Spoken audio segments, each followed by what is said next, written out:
Bonsoir à toutes et à tous et bienvenue dans votre journal sur KMT, LCL, FM+, et Canal Antilles sur les réseaux Free, Orange, Numéricable, Bouygues et SFR en France et dans ces régions ultra-périphériques. Voici quelques-uns des sujets que nous allons aborder ce soir. C'est ce samedi 20 juin, dans l'après-midi, au Robert, qu'a eu lieu le désormais traditionnel bal Prestige.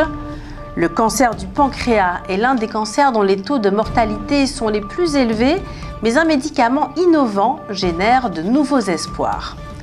Le Sénat a adopté à l'unanimité une proposition de loi pour adapter le droit aux réalités ultramarines. Dans votre rubrique Votre avis compte, ce soir, vous avez répondu à la question suivante. Concernant l'esclavage, êtes-vous d'accord pour réclamer réparation ? En fin de journal, retrouvez le savoir et réfléchir de Roland Laouché. Il s'intitule ce soir « Un moment important de notre histoire ». La pensée du jour, la jeunesse ne devient médiocre que lorsqu'elle prend des airs de jeunesse. Santé, une mauvaise posture, tout comme la position assise prolongée, peuvent provoquer une tendinite du fessier. La qualité de l'air est dégradée aujourd'hui encore. La fouille de leurs cellules par une centaine de fonctionnaires a concerné 350 détenus du centre pénitentiaire de Ducos. Rappelons que 45 portables ont été trouvés et 50 armes de fabrication artisanale, quelques grammes de drogue seulement, ont été saisis. Harry Chalus, le président de la région Guadeloupe, comparaît aujourd'hui devant le tribunal correctionnel de Paris. Il doit répondre de faits qui se sont passés quand il était député et maire de la commune de Baie-Mahault. Il lui est reproché notamment d'avoir déclaré sa fille et sa compagne comme étant ses attachés parlementaires et de les avoir payés en conséquence alors qu'il n'en était rien. Il aurait également perçu de la commune dont il était maire des remboursements de sommes qu'en réalité, il n'avait pas dépensées pour cette dernière. C'est ce samedi 20 juin, dans l'après-midi, qu'a eu lieu le désormais traditionnel bal Prestige. Un bal prestige haute taille organisé par l'ASC L'Estrade Le Robert autour de notre patrimoine culturel. À l'avant-garde du diamant, cavalier aux dames, en avant la jeunesse du François, belle cadence, belle époque, c'est danser nous, rêve d'or, Haïti, pétale autour d'elle, en belle palpale la Montala, passe photo, mais aussi loisirs et tradition, tradition pays nous, seule passion, authentique de Pirola, harmonie culture et spirituelle, et enfin le CCDT de Sainte-Luce. Toutes ces associations culturelles ont répondu présentes à l'invitation. Elles sont en effet toutes animées par la même ambition, transmettre à notre jeunesse notre patrimoine culturel. Au programme, donc, nos danses typiques, ainsi que des défilés présentés par des jeunes filles, mais aussi par des couples vêtus de nos costumes traditionnels. Des artisans aux talents variés ont par ailleurs proposé leurs œuvres au public. Bien entendu, ce public n'était pas là qu'en spectateur. Il a su profiter de ce moment de convivialité pour chanter et danser tous ensemble. Didier Deschamps a quitté les États-Unis d'Amérique ainsi que l'équipe de France, le temps de se rendre en France pour assister aux obsèques de sa mère décédée. Un job dating multisecteur au format innovant aura lieu mardi 30 juin à Fort-de-France. Les secteurs concernés, la banque, le bâtiment, la comptabilité, le commerce, la communication, l'industrie ou encore la logistique. L'IEDOM, cette structure dont la compétence et l'impartialité n'est mise en doute par personne, estime à 32 millions le nombre de Caribéens avec lesquels pourraient intervenir des échanges économiques avec la Martinique. Mais il s'agirait d'échanges extrêmement réduits, des échanges de niche, car le produit intérieur brut de nos voisins est bien plus bas que le nôtre. Ils ont donc du mal à acheter nos produits. L'IEDOM estime que c'est dans le domaine de la sécurité que pourrait actuellement s'établir une véritable coopération. C'est une réponse quelque part à tous ceux qui prétendent restituer la Martinique à son environnement géographique. Selon les dernières prévisions de Météo France, une accalmie relative est attendue après les échouements exceptionnels observés mi-juin. Toutefois, plusieurs secteurs du sud et de la façade atlantique restent sous surveillance en raison de la présence persistante de sargasses à proximité des côtes. À Sainte-Anne, une opération solidaire permet désormais à des familles en difficulté d'accéder gratuitement à des culottes menstruelles réutilisables. L'initiative vise à lutter contre la précarité menstruelle tout en favorisant des pratiques plus respectueuses de l'environnement. Le cancer du pancréas est l'un des cancers dont les taux de mortalité sont les plus élevés, mais un médicament innovant génère de nouveaux espoirs. La France figure parmi les pays les plus touchés par les cancers du pancréas et le nombre de cas ne cesse d'y augmenter. Parmi les patients atteints d'un cancer du pancréas métastatique entre 2015 et 2021, environ 97% sont décédés dans les 5 ans qui ont suivi le diagnostic. L'une des raisons pour lesquelles cette maladie est si meurtrière est qu'il n'existe pas de test de dépistage réellement efficace et que durant les stades les plus précoces, elle évolue généralement sans symptômes perceptibles. Lorsqu'un patient présente des signes cliniques tels qu'un ictère, un jaunissement de la peau ou des douleurs abdominales, le cancer s'est souvent déjà disséminé à d'autres organes. On traite ces cancers avec une chimiothérapie pour détruire les cellules en division rapide, une méthode qui peut ralentir la progression de la maladie, mais dont l'efficacité est souvent limitée parce que les cellules cancéreuses pancréatiques ont la capacité de développer une résistance à ces traitements. Des traitements qui, en outre, provoquent des dommages collatéraux importants aux tissus sains. Tout récemment encore, on considérait qu'il était impossible de cibler avec succès le mécanisme central qui est à l'origine de la très grande majorité des cancers du pancréas. Or, un nouveau médicament s'est avéré capable de bloquer la protéine clé à l'origine du cancer du pancréas. Les 500 patients au stade avancé de la maladie qui ont eu accès à ce traitement lors d'un essai clinique réalisé aux États-Unis ont vu leur durée de survie quasiment multipliée par 2. Avec le daraxonrasib, c'est le nom du médicament, la survie globale est passée de 6,7 mois à 13,2 mois après le diagnostic. Il y a eu, certes, des effets indésirables, mais moins sévères que ceux qu'entraîne une chimiothérapie et la douleur était moins intense. Revolution Medicine, le laboratoire qui a mis au point le daraxonrasib, va solliciter l'approbation formelle de la Food and Drug Administration aux États-Unis, ainsi que d'autres instances réglementaires ailleurs dans le monde. Si l'efficacité de ce traitement est confirmée, ce serait une voie ouverte dans les années à venir à des traitements toujours plus précis, personnalisés et performants contre le cancer du pancréas. Hier, des membres du RAID, cette unité d'élite de la police, ont investi un immeuble qui avait été squatté par des SDF au Terre-Saint-Ville. Ils les ont fait évacuer. La circulation de drogue évolue rapidement en France. Entre 2024 et 2025, 40 nouveaux produits de synthèse ont été identifiés selon l'Observatoire français des drogues et des tendances addictives. Cette progression s'explique notamment par la diversification des cannabinoïdes de synthèse présents dans de nombreux produits, y compris certains e-liquides ou substances vendues comme du CBD. Parallèlement, les formes de cannabis se multiplient avec une augmentation notable des produits comestibles. Les signalements sanitaires sont également en hausse. En 2025, plusieurs dizaines de cas d'effets inattendus ou indésirables ont été recensés, dont certains graves, révélant les risques liés à ces nouvelles substances souvent mal connues. Le dispositif chargé d'analyser les drogues en circulation observe une forte augmentation des collectes d'échantillons, signe d'un marché en expansion et de plus en plus diversifié.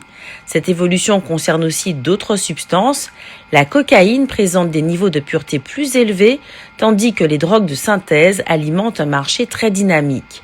Face à ces transformations rapides, les autorités sanitaires s'inquiètent de l'apparition constante de nouvelles molécules, souvent utilisées pour contourner la législation et dont les effets restent très difficiles à anticiper. Ce mercredi 24 juin, la ville du Lamentin a proposé une manifestation artistique et culturelle sur le thème rythme et percussion de la Caraïbe. Cette journée, qui s'est déroulée au stade Georges Gracian de Place d'Armes, a mis à l'honneur la richesse culturelle de la Caraïbe. Un temps fort de la vie éducative et culturelle du Lamentin, donc, puisque pas moins de 3150 élèves ont été mobilisés, ainsi que leurs parents et les équipes d'animation, l'ensemble des prestations étant assurées par les enfants des 5 écoles maternelles et 11 écoles primaires de la ville.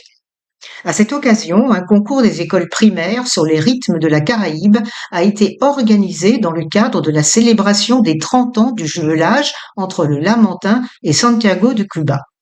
Il s'agissait de mettre en lumière les liens historiques, culturels et éducatifs qui unissent ces deux villes.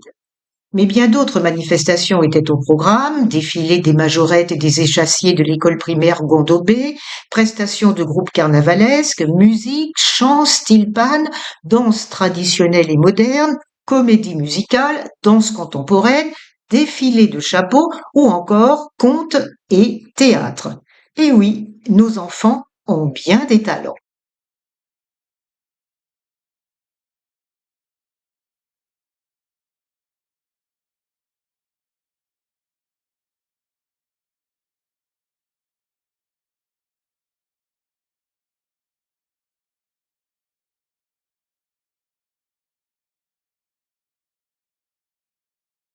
La Chambre de métiers et de l'artisanat de Martinique organise la cérémonie de remise des médailles de la reconnaissance artisanale 2026.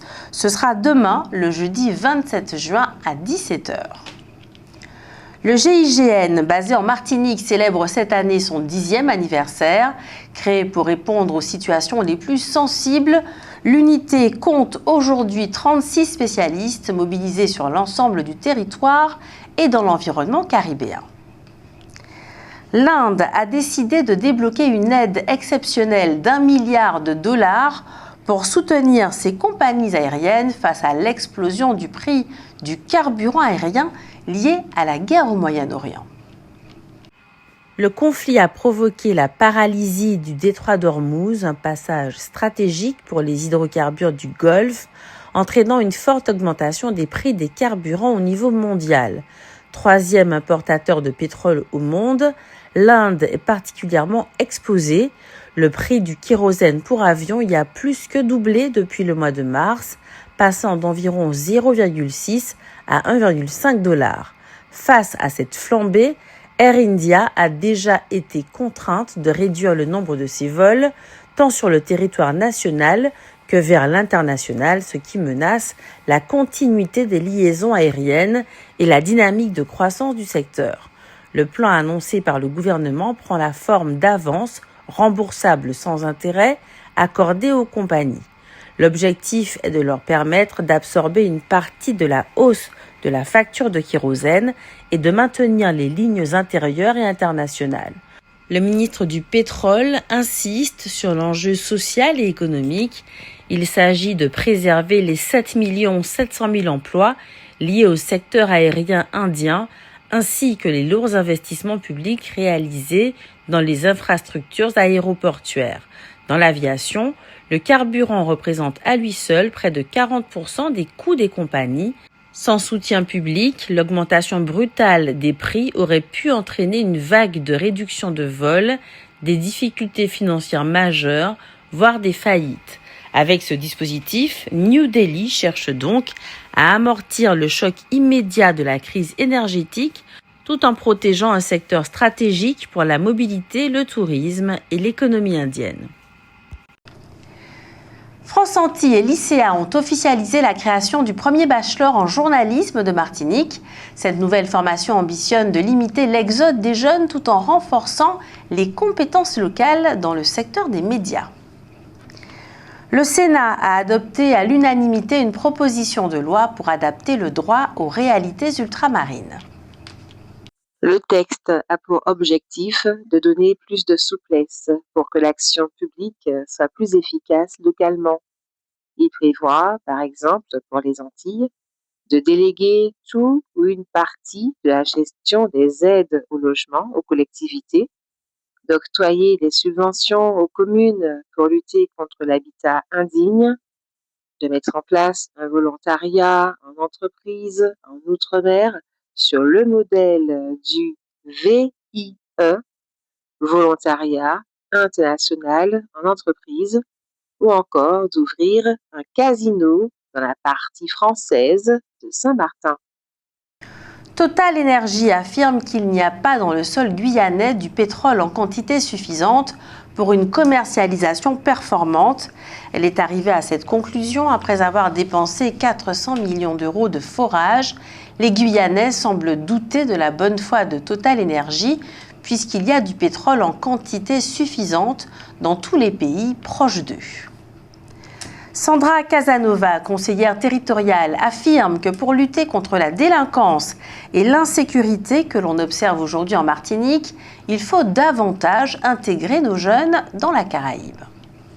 Cela suppose de développer le multilinguisme, de favoriser les mobilités étudiantes et professionnelles, de multiplier les stages régionaux, de renforcer les échanges universitaires et de bâtir progressivement un espace caribéen des qualifications fondées sur des certifications, des doubles diplômes et des co-diplomations reconnues à l'échelle de la Grande Caraïbe.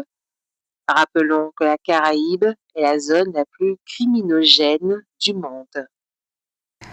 Passons maintenant à votre rubrique Votre avis compte. Ce soir, vous avez répondu à la question suivante. Concernant l'esclavage, êtes-vous d'accord pour réclamer réparation ?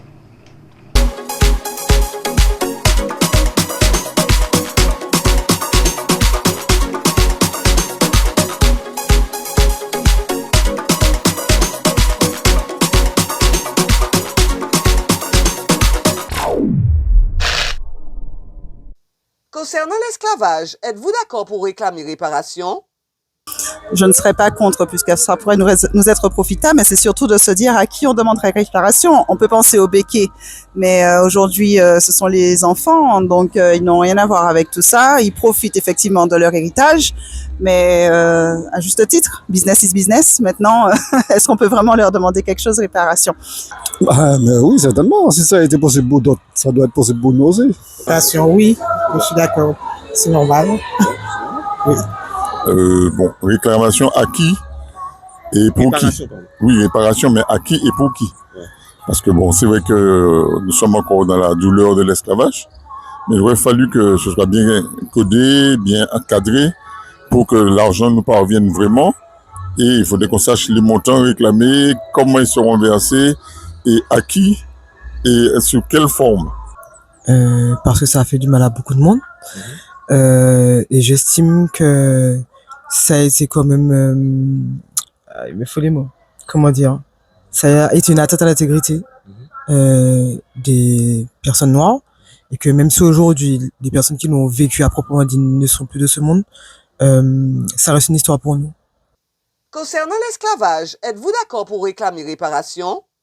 Oui, je suis tout à fait d'accord. Bon, ça ne sera pas une réparation financière, mais au moins restituer les terres. Parce que les béquets sont arrivés avec une cuillère en argent dans la bouche, et nous, on n'a rien. Voilà. Mais pour dire pas, si on a un bagage, il faut faire, il faut profiter. Là, on passe au juste qui sont sacrés, qui a abouti, mais quand même. Absolument. Mais il y a plusieurs formes de réparation. Ceci étant dit, moi, je serais plutôt partisan de la récupération d'une partie des terres des possédants, des gros possédants, les restituer aux collectivités ou à la grande collectivité de manière à ce que le peuple puisse bénéficier de ces terres qui sont pas arides, ce sont des terres justement agricoles. Les meilleures terres de la Martinique. Je suis absolument partisan de ça.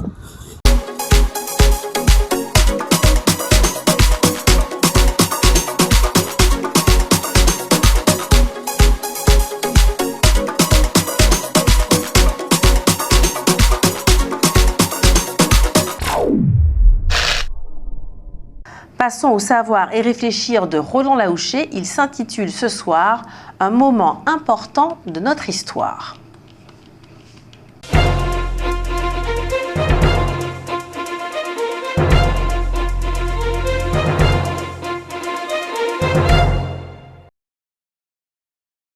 Ici, la question fondamentale n'est peut-être plus de savoir si la lutte des classes existe encore aux Antilles au sens classique du terme, mais de penser une vision prospective. Elle consiste plutôt à comprendre comment une société autrefois structurée autour de rapports de domination hérités de l'économie coloniale s'est progressivement transformée en une société de classe moyenne confrontée désormais à de nouveaux défis. Fin de citation. Ce que nous venons de vous lire là, et qui est signé Jean-Marie Noll, est extrêmement important. Retenons, si vous le voulez bien, notamment ce morceau de phrase. Dans une intégration plus poussée dans l'Union européenne. Oui, une intégration plus poussée dans l'Union européenne. C'est ce que préconise M. Noll, alors qu'en Martinique, tous les élus politiques majeurs se félicitent de s'être donné pour objectif une intégration plus poussée, non pas à l'Union européenne, mais à la Caraïbe, à notre environnement géographique. Et certains parlent avec émotion du premier pas que constitue notre intégration à la CARICOM. Oublions même parfois que dans cette instance, nous ne sommes qu'associés et pas du tout membres à part entière. Jean-Marie Noll, nous l'avons vu hier, préconise la mise en place d'une grande région anti-Guyane, et c'est cette grande région anti-Guyane qui renforcerait ses liens, non pas avec ses voisins, mais avec l'Europe. C'est une proposition d'une grande originalité, il faut le souligner. Dans l'extrait que nous avons cité, M. Noll se demande également, citons-le, « Il faut comprendre comment une société autrefois structurée autour de rapports de domination hérités de l'économie coloniale s'est progressivement transformée en une série de classes moyennes confrontées désormais à de nouveaux défis. » Fin de citation. En réalité, tous les pays du monde ont connu des rapports de domination hérités de leur propre histoire. Il n'y en eut pas que dans celles que l'on appelle les colonies. Par exemple, la France était dominée par le servage lorsqu'a éclaté la révolution de 1789 qui va y mettre fin. Une révolution particulièrement cruelle, particulièrement brutale, avec une époque que l'on appela carrément la terreur. Il n'y eut pas cela en Martinique. Il est extrêmement facile de comprendre comment une société autrefois structurée autour des rapports de domination hérités de l'économie coloniale s'est progressivement transformée en une société de classe moyenne. C'est que, au lieu de défiler de commune en commune, en dansant et en hurlant « Réparation, réparation, réparation », les esclaves libérés de 1848 et leurs descendants ont commencé par comprendre à quel point l'école, l'instruction était une chose importante.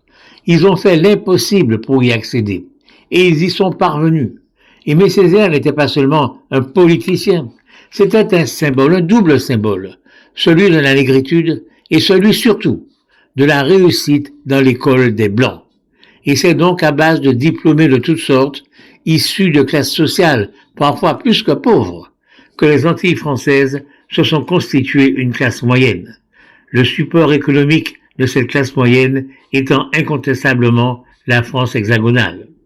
Tout cela se mariant harmonieusement dans le cadre de la départementalisation de l'appartenance tout entière à la République française.